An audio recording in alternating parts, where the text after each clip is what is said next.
কথা ছিল সবার আগে বাংলাদেশ, সবাই মিলে বাংলাদেশ। যদি তাই হয় তাহলে সৎ অফিসারদেরকে সরিয়ে দিয়ে, সৎ শিক্ষাবিদদেরকে সরিয়ে দিয়ে, আদর্শ, যোগ্য, দক্ষ, দেশপ্রেমিক অফিসারদেরকে সরিয়ে দিয়ে একটা সবাই মিলে বাংলাদেশ, সবার আগে বাংলাদেশ গঠিত হতে পারে না। আমরা লক্ষ্য করছি আমাদের বিচারের জায়গাগুলো আস্তে আস্তে সংকুচিত করা হচ্ছে।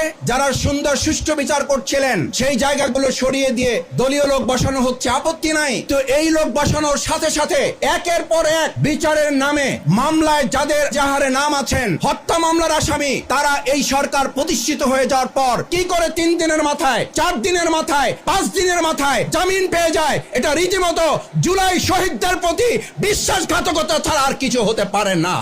কেউ কেউ আমাদেরকে বলেন মাসুদ ভাই চকলেটের যেমন দোকান খোলে, ফুচকার যেমন দোকান খোলে, বিগত দিনের ফ্যাসিস্ট আওয়ামী লোকেরা বর্তমান একটা সরকার প্রতিষ্ঠিত হওয়ার পর এরকম কিছু কিছু খুচরা দোকানও খোলা শুরু হয়েছে। আমরা একটা কথা স্পষ্ট বলতে চাই, যদি বর্তমান সরকার জুলাই শহীদদের প্রতি সম্মান থাকে, জুলাই আগস্টের চেতনাকে তারা লালন করেন, জুলাই চেতনাকে তারা ধারণ করে দেশ পরিচালনা করেন, তাহলে অবশ্যই এসব বিষয়ে সরকারকে জিরো টলারেন্স ভূমিকা পালন করতে হবে। একদিকে আমরা দেখি বর্তমান সরকারে যারা নিয়োজিত হয়েছেন তাদেরকে ফ্যাসিস্ট আমলের লোকেরা ফুল দিয়ে বরণ করছেন, সরকারেরই অংশ।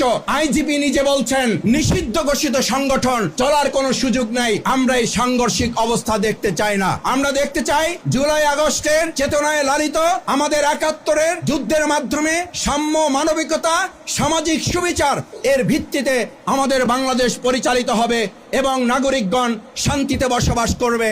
তাহলেই 2009 সালের 25 এবং 26 ফেব্রুয়ারি নির্মম হত্যাকাণ্ড ঘটেছে।